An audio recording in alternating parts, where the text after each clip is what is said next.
Madam President, the President of the 88th session of the UN General Assembly, Madam Annalena Baerbock, Secretary General of the United Nations, Antonio Guterres, Excellencies, Heads of State and Government, distinguished delegates, ladies and gentlemen. I congratulate you, Madam President, on your election to preside over the 80th session of the UN General Assembly. Madam President, you can count on Kenya's full support throughout your tenure as you steer the Assembly into the future. Ladies and gentlemen, 8 years ago, in the aftermath of the unprecedented global destruction and devastating war, the international community came together in hope. They created this organization, the United Nations, as a shield against the horrors of war, as a platform for dialogue, and as a bridge to a better, fairer, more secure global community. What is often forgotten or not mentioned today is that the United Nations grew out of the failure of the League of Nations that existed between 1919 and 1945. The League of Nations did not collapse for lack of good intentions or noble objectives. Formed at the end of the First World War and as part of the Treaty of Versailles, it was humanity's first attempt to build a permanent international organization to stop aggression and war and bring nations together. Its ambitions were to achieve collective global security, disarmament, peaceful dispute resolution, and cooperation on humanitarian and social issues. Despite these ideals, the League of Nations failed. The United States never joined, other great powers came and went, and without enforcement authority, its condemnation carried little weight. When Japan invaded Manchuria, when Italy marched into Ethiopia, and when Hitler openly defied its rules, the League stood by, helpless and powerless.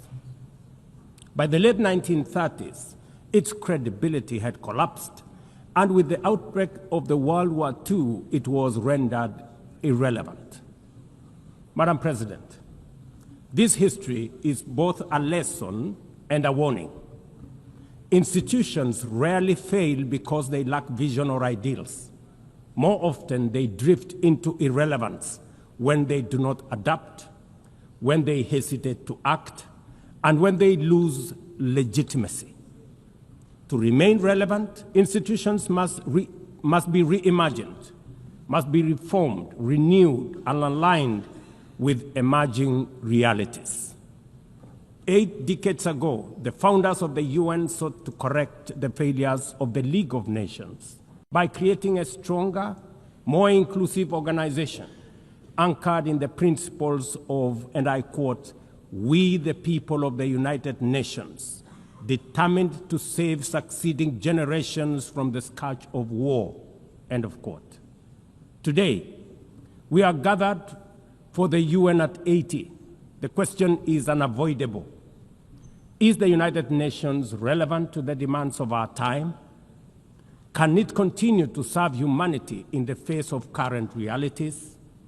Or has it become a relic of a bygone era? Madam President, Excellencies, we meet against a grim global backdrop.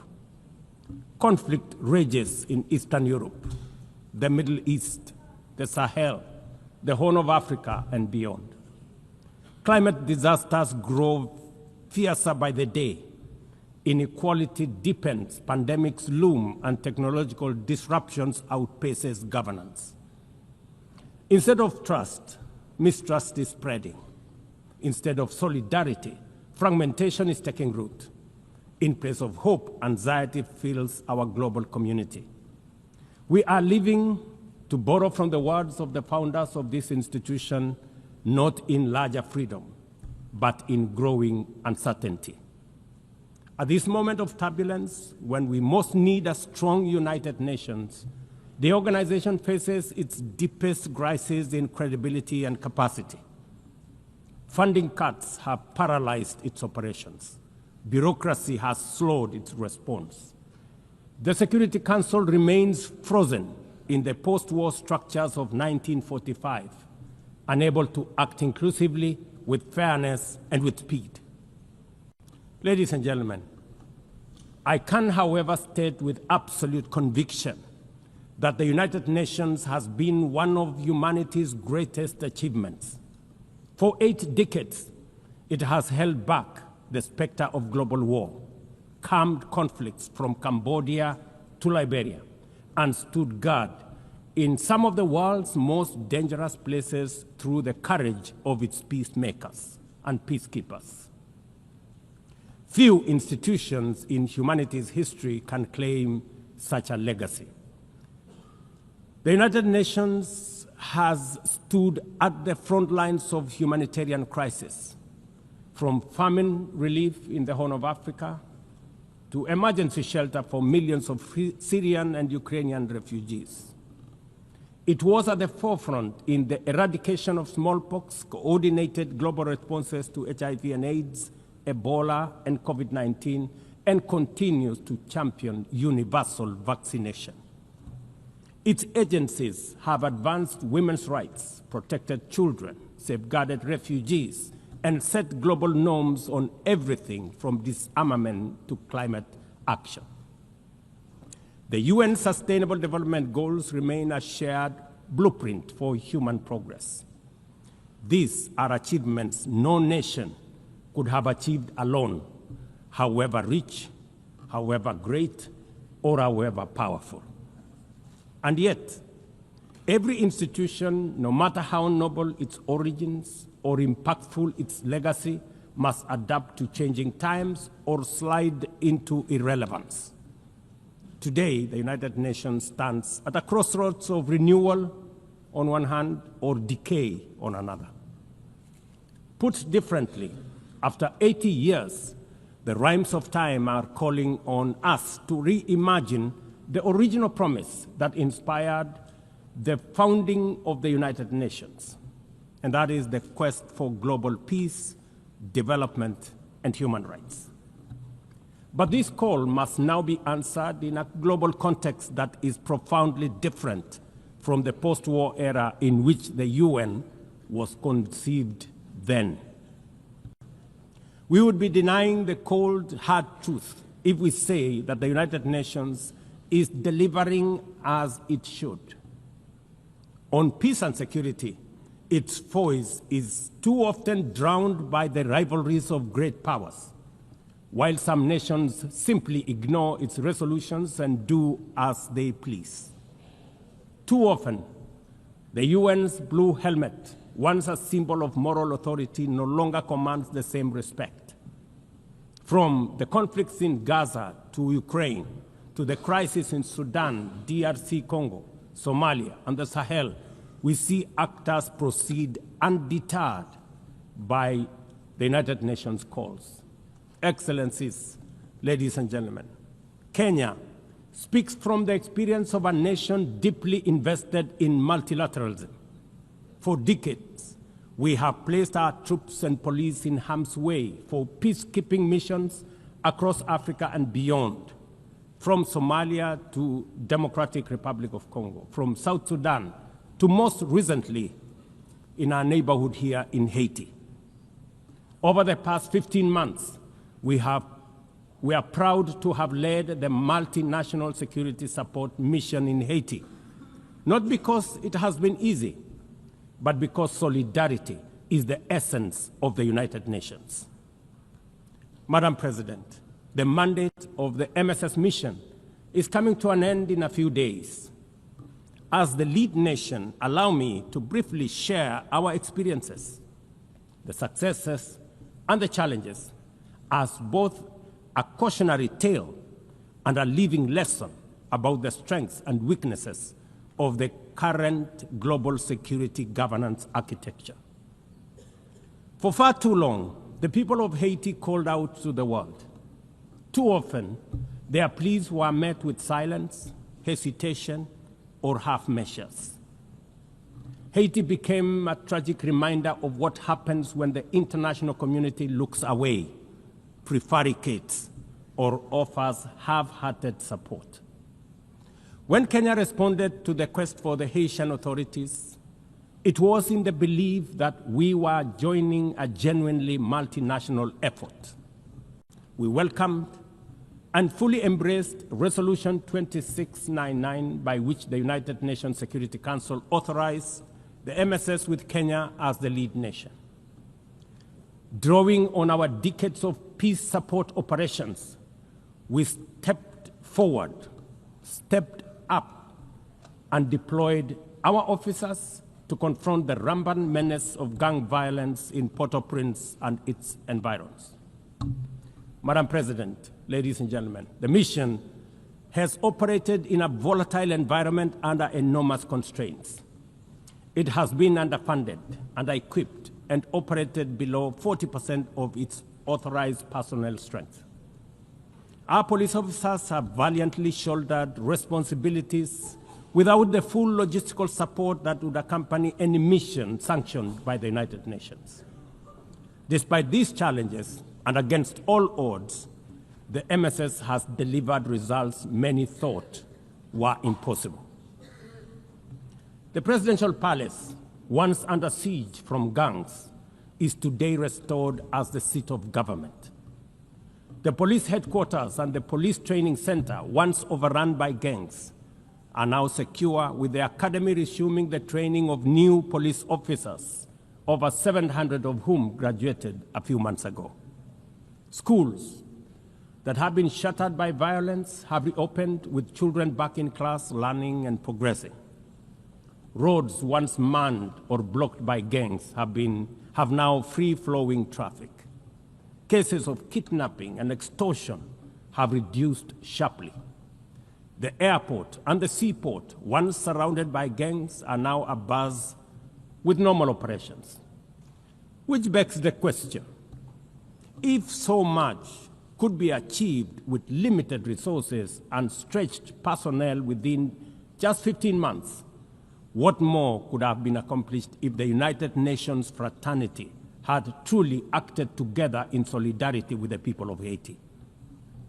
From this podium, I wish to assure all partners and actors that with the right personnel, adequate resources, appropriate equipment, and necessary logistics, Haiti's security can be restored. Gangs can be neutralized and the safety of streets, schools, hospitals, and homes secured. The continued harassment, abductions, and criminal acts undermining the lives of Haitians are unacceptable, unjustifiable, and must be stopped by this organization, the United Nations. Madam President, as the UN Security Council deliberates on the next steps, we must not lose sight of the fact that the situation in Haiti demands sustained, coordinated, and undivided international attention. A careful and orderly transition from MSS is essential to consolidate the hard-won gains so far achieved. I urge the Security Council and all partners to remain steadfast in ensuring that Haiti moves forward on a path of peace, stability, and renewal. Ladies and gentlemen, on human rights, our principle is clear and unwavering. The protection of civilians and respect for humanitarian law cannot be applied selectively. We cannot condemn suffering in one place and turn a blind eye in another. Kenya is gravely concerned by the humanitarian catastrophe in Gaza and by the immense suffering of civilians caught in the devastation of disproportionate military operations. At the same time, we call for the unconditional release of Israeli hostages. In line with the Africa Union and United Nations resolutions, we also call for a permanent ceasefire, for strict adherence to international humanitarian law, and for the launch of a credible political process. Only through such a process can the vision of a two-state solution be realized, where Israel and Palestine live side by side in peace, security, and stability. Kenya is equally deeply troubled by the worsening humanitarian situation in Sudan, where innocent citizens are caught in the crossfire of a needless war. We fully endorse the Quad, comprising Egypt, Saudi Arabia, the United Arab Emirates, and the United States, in affirming that there cannot be a military solution and that only political dialogue offers a viable path forward.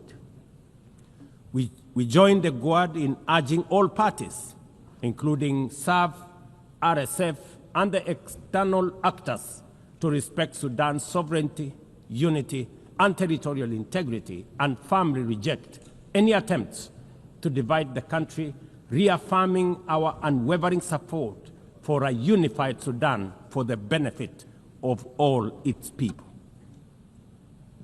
Excellencies, distinguished delegates, those who look to the future with a clear vision know that climate change is not only the single greatest threat of our age, but also one of the greatest transformation opportunities of our time.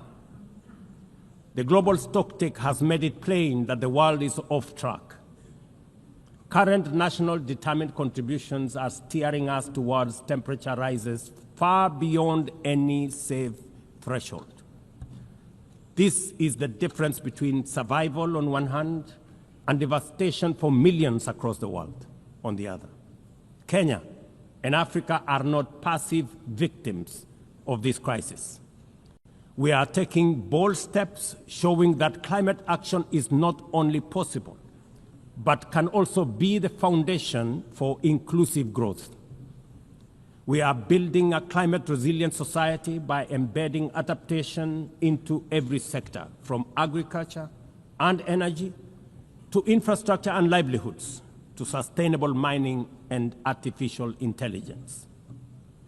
This ambition is visible on the ground. Today, 93% of Kenya's electricity comes from renewable sources: geothermal, wind, solar, and hydro. We are expanding investments in e-mobility, climate-smart agriculture, clean cooking solutions, and green manufacturing. We are also pioneering nature-compatible solutions such as sustainable waste management and circular economy interventions. Africa, too, is uniting its voice.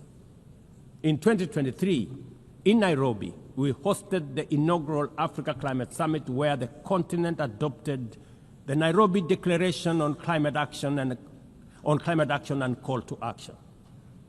Just 2 weeks ago, in Addis Ababa, Africa came together once more at the second Africa Climate Summit to reaffirm our commitment and strengthen our ambition for climate-positive growth. We declared Africa not just as a victim of the crisis, but as a source of solutions, with climate action driving economic growth, transformation, and job creation for our communities. Ambition, ladies and gentlemen, cannot stand on willpower alone. Implementing our new NDCs will require $56 billion. That is why we call on the global community to unlock the $300 billion agreed at Baku, and to accelerate negotiations towards the new $1.3 trillion goal under the Baku-Belém roadmap. Without affordable finance and without reform of the international financial architecture, the promise of climate action in Africa will remain constrained. Madam President, in the aftermath of World War II, the Bretton Woods institutions were created to stabilize the global economy and rebuild war-torn Europe.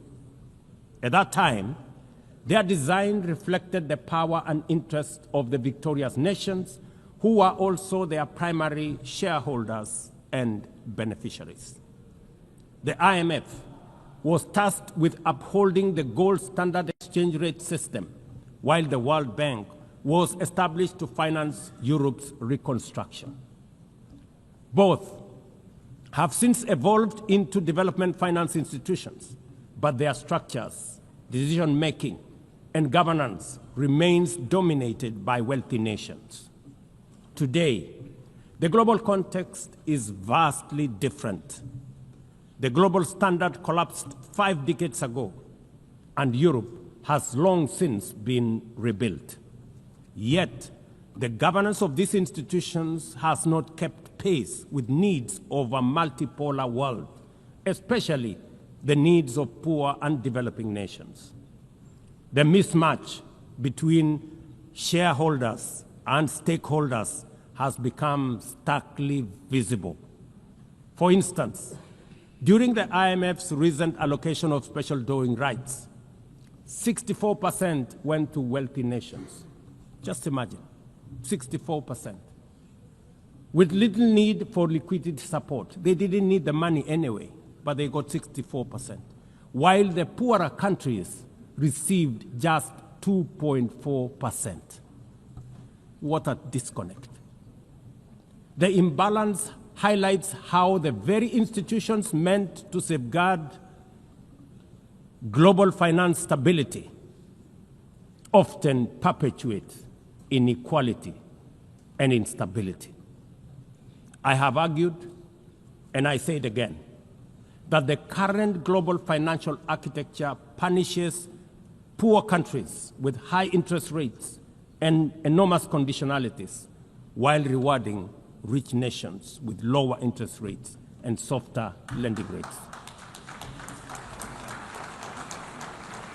Its rules, priorities, and allocation mechanisms consistently favor those already prosperous, while trapping vulnerable economies in cycles of debt, high borrowing costs, and inadequate access to emergency support and concessional funding.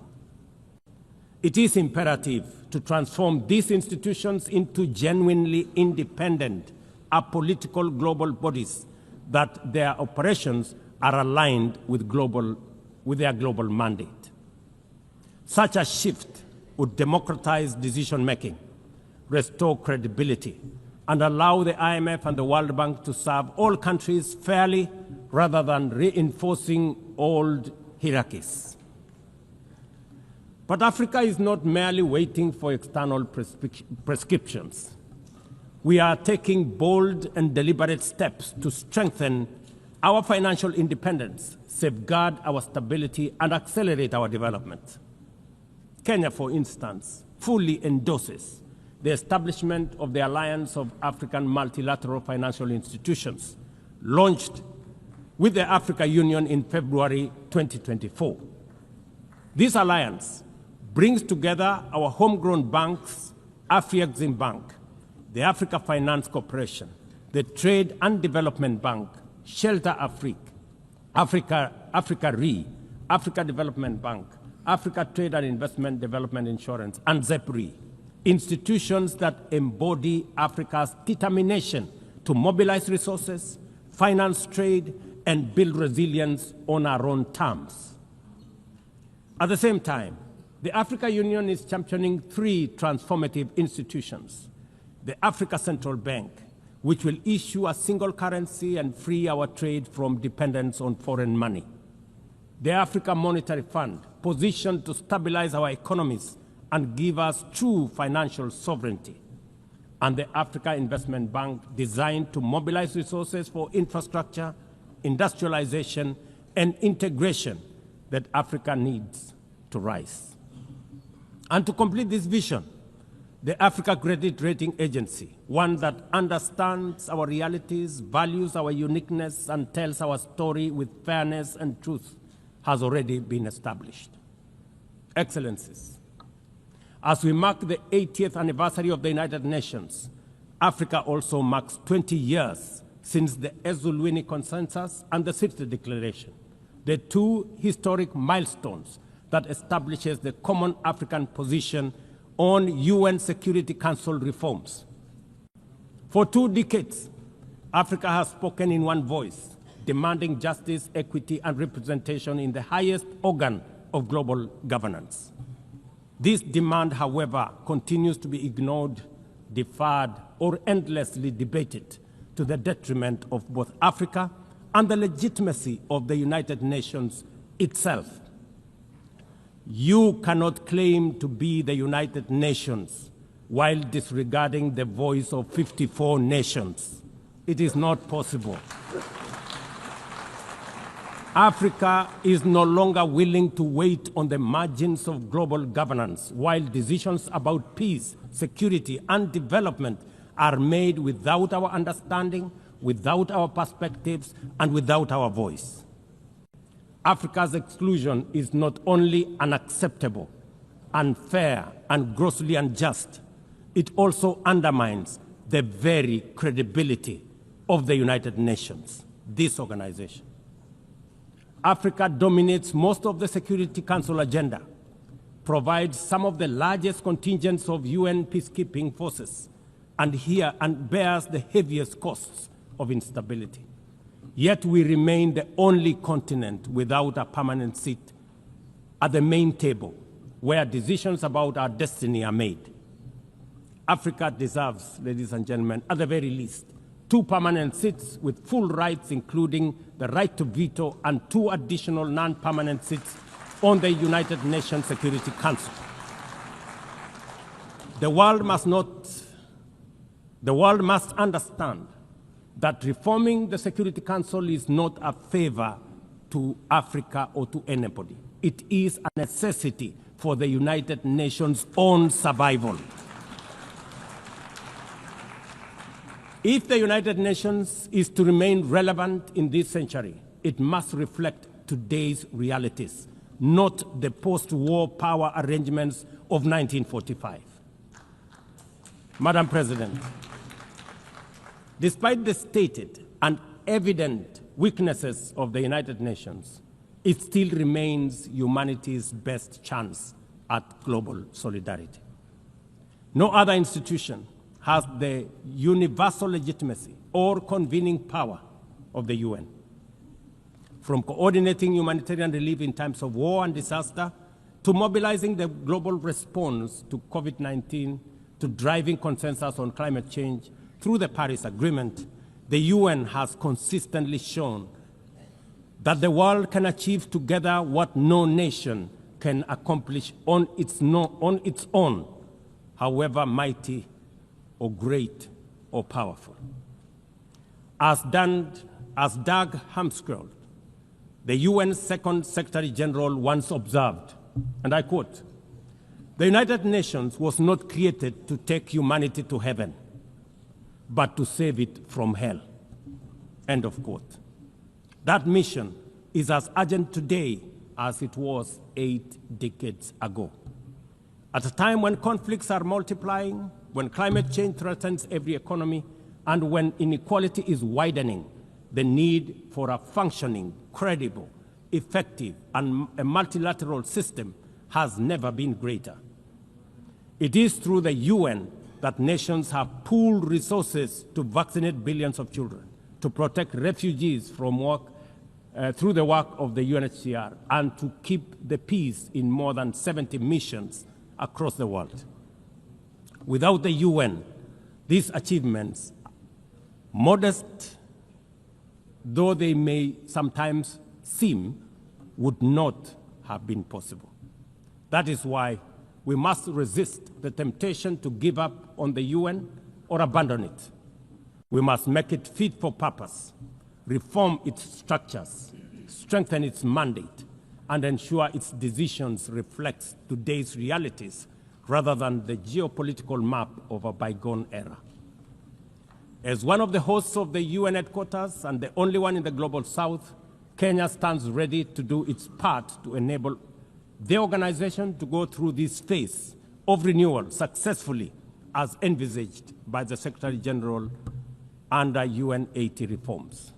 In conclusion, Madam President, ladies and gentlemen, the 80th anniversary of the United Nations must be more than a commemoration. It must be a turning point for the organization. Let us seize this moment to reimagine and rebuild the UN into a body that commands legitimacy, responds with speed, and delivers justice for all. I thank you, and God bless you. On behalf of the Assembly, I wish to thank the President of the Republic of Kenya and Commander-in-Chief of the Defense Forces. The Assembly will now hear an address by His Excellency Santiago Peña Palacios, President of the Republic of Paraguay,